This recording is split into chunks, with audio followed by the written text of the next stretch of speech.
अक्सर मर्दों को अपनी औरतों को मैंने ये कहते सुना है कि वो खुलेआम अपनी फैमिली के सामने कहते हैं कि ये पागल है, ये ड्रामे करती है, शी इज़ ड्रामेटिक या शी इज़ क्रेज़ी। और ये बहुत कॉमन हो चुका है। लेकिन जब असल वजह देखी जाती है तो पता ये चलता है कि गलती भी असल में उसी मेल पार्टनर की थी जो ये अल्फाज इस्तेमाल कर रहा था अपनी बीवी के लिए, अगर आप उसके बैकग्राउंड में जाते हैं तो। देखिए, पहले आप औरत को you push her to the edge, और जब वो आपके क्योस के ऊपर या आपकी गलती के ऊपर जब वो रिएक्ट करती है तो फिर हम उल्टा कसूरवार भी उसी को ठहरा देते हैं, यानी गिल्ट शिफ्ट करते हैं हम उसके ऊपर।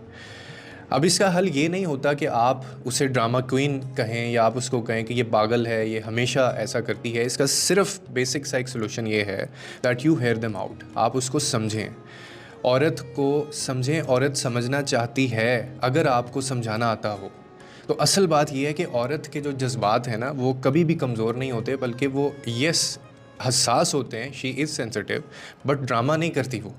और जब वो अपने दुख या एहसास बयान करती है ना, तो वो कोई खेल नहीं खेल रही होती, जो कि अमूमन हमारी सोसाइटी में लोगों को लगता है। असल में वो अपनी अंदर की उस जंग को बाहर निकालने की कोशिश कर रही होती है।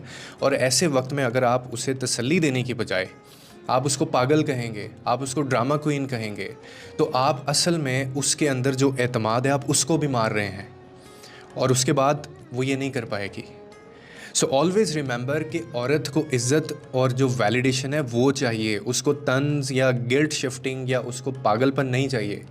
और अगर आप वाकई एक ग्रोन मैन हैं तो आप अपनी उस बंदी को या औरत को आप वो सेफ जोन क्यों नहीं देते?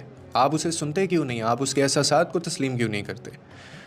औरत को अंडरस्टैंड करना अगर आप सीख जाएंगे ना, तो बिलीव मी, वो दुनिया के उन तूफ़ानों को भी बर्दाश्त कर लेगी जो किसी के बस में भी नहीं है। वो हर तरफ आपके साथ खड़ी होगी। और अगर आपने बार बार उसके इमोशंस को इनवैलिडेट किया तो वो आपके करीब होते हुए भी वो आपसे